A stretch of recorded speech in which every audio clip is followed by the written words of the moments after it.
আজকের ভিডিওতে আপনাদেরকে আমি দেখিয়ে দেবো কিভাবে আপনারা আপনাদের বিকাশ অ্যাকাউন্টটি কোন এনআইডি কার্ডের মাধ্যমে খোলা আছে সেটি আপনারা দেখতে পারবেন এবং কিভাবে দেখতে হয় যে আসলে আমরা যে বিকাশ অ্যাকাউন্টটি ইউজ করি, বিকাশ নাম্বারটা ইউজ করি, এটা আসলে কোন এনআইডি কার্ডের মাধ্যমে খোলা আছে এবং কার এনআইডি কার্ডের মাধ্যমে খোলা আছে আমরা কিন্তু অনেকেই জানি না। সো আজকের ভিডিওতে আপনাদেরকে আমি দেখিয়ে দেবো কিভাবে আপনারা মাত্র অল্প কিছু সময়ের মধ্যে আপনারা আপনাদের বিকাশ অ্যাকাউন্টে কোন এনআইডি কার্ডের মাধ্যমে খোলা আছে সেটা দেখতে পারবেন। চলুন বেশি কথা না বাড়িয়ে মূল ভিডিও শুরু করা যাক। মূল ভিডিও শুরু করার পূর্বে আপনাদের কাছে ছোট্ট একটা রিকোয়েস্ট থাকছে, এখন পর্যন্ত এই চ্যানেলটিকে সাবস্ক্রাইব করা না থাকলে অবশ্যই চ্যানেলটিকে সাবস্ক্রাইব করে দেবেন, আর এখন পর্যন্ত ফেসবুক পেজটিকে ফলো করা না থাকলে অবশ্যই ফেসবুক পেজটিকে ফলো করে ভিডিওটি একটি শেয়ার করে দেবেন বাকিদের উপকারের জন্য। ওয়েলডান, চলে আসলাম মূল ভিডিওতে। ফার্স্ট টাইম আপনাদের যে কাজটি করতে হবে, অ্যাপ স্টোর এবং প্লে স্টোরে আপনারা এখান থেকে বিকাশ অ্যাপ্লিকেশনটি ইনস্টল করে নেবেন। বিকাশ অ্যাপ্লিকেশনটি ইনস্টল করার পর এখান থেকে ফার্স্ট টাইম আপনারা যে কাজটি করবেন, এখানে আপনাদের যে পিন নাম্বার আছে জাস্ট সেই পিন নাম্বারটি দিয়ে আপনারা এই অ্যাকাউন্টে প্রবেশ করবেন। ওয়েলডান, আমরা পিন নাম্বার দিয়ে আমরা আমাদের অ্যাকাউন্টে চলে আসলাম। সো অ্যাকাউন্টে চলে আসার পর ফার্স্ট টাইম যে কাজটি করতে হবে, দেখতে পাচ্ছেন কর্নারে বিকাশ আইকন, জাস্ট এই বিকাশ আইকনে ক্লিক করে দেবেন। বিকাশ আইকনে ক্লিক করে দেওয়ার পর এখানে দেখবেন স্টেটমেন্ট, জাস্ট এটার উপর ট্যাপ করে দেবেন। এটার উপর ট্যাপ করে দেওয়ার পর এখান থেকে আপনারা ফার্স্ট টাইম যে কাজটি করবেন, দেখতে পাচ্ছেন স্টেটমেন্ট রিকোয়েস্ট সুমো, জাস্ট আপনারা এটার উপর ট্যাপ করে দেবেন। এটার উপর ট্যাপ করে দেওয়ার পর এখান থেকে দেখতে পাচ্ছেন নতুন স্টেটমেন্ট রিকোয়েস্ট, জাস্ট এটার উপর ট্যাপ করে দেবেন।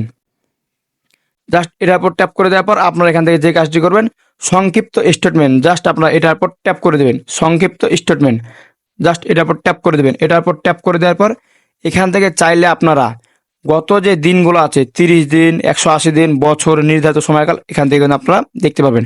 সো যেহেতু আমরা এই অ্যাকাউন্টটি কোন এনআইডি কার্ডের মাধ্যমে খোলা আছে এটা জানবো, তার জন্য জাস্ট গত 30 দিন এখানে লেখা আছে, জাস্ট এখান থেকে কনফার্ম করুন ক্লিক করে দেবো। জাস্ট এখান থেকে কনফার্ম করুন ক্লিক করে দেওয়ার পর এখান থেকে দেখতে পাচ্ছেন কনফার্ম করুন, জাস্ট আমরা এটার উপর ট্যাপ করে দেবো। এটার উপর ট্যাপ করে দেওয়ার পর এখান থেকে যে কাজটি করবো, স্টেটমেন্ট রিকোয়েস্ট এ ফিরে যান, জাস্ট এটার উপর ক্লিক করে দেবো। এটার উপর ক্লিক করে দেওয়ার পর এখান থেকে আমরা যে কাজটি করবো, এবার দেখতে পাচ্ছেন কর্নারে বিকাশ আইকন, জাস্ট এই বিকাশ আইকন আমরা আবারও ক্লিক করে দেবো। বিকাশ আইকনে ক্লিক করে দেওয়ার পর এখানে দেখতে পাচ্ছেন সেম প্রসেস, স্টেটমেন্টে ক্লিক করে দেবো।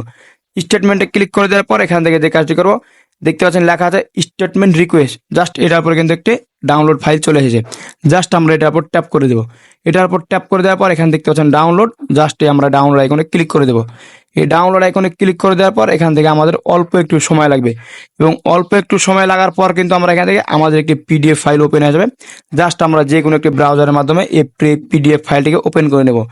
পিডিএফ ফাইল ওপেন করার সময় অবশ্যই আপনাদের এখানে পাসওয়ার্ড দিতে হবে। সো এখান থেকে আপনারা কি পাসওয়ার্ড দেবেন, আপনারা আপনাদের যে বিকাশ নাম্বারটি দিয়ে আসলে বিকাশ অ্যাকাউন্টে খোলা আছে, জাস্ট এখান থেকে পাসওয়ার্ড হিসাবে আপনারা সেই বিকাশ নাম্বারটি ইউজ করবেন। ওয়েলডান, এখানে পাসওয়ার্ড দেওয়ার সাথে সাথে এখান থেকে আপনারা আপনাদের যে বিকাশ অ্যাকাউন্টটি যে এনআইডি কার্ডের মাধ্যমে লেখা আছে, এখান থেকে কিন্তু সেই এনআইডি কার্ডে বা সেই এনআইডি কার্ডের নামটি কিন্তু শো করবে। জাস্ট এখান থেকে দেখতে পাচ্ছেন, আপনাদেরকে যদি আমি দেখাই তাহলে এখান থেকে দেখতে পাচ্ছেন আমার এই বিকাশ নাম্বারটা কিন্তু মূলত এই এনআইডি কার্ডের মাধ্যমে কিন্তু খোলা আছে।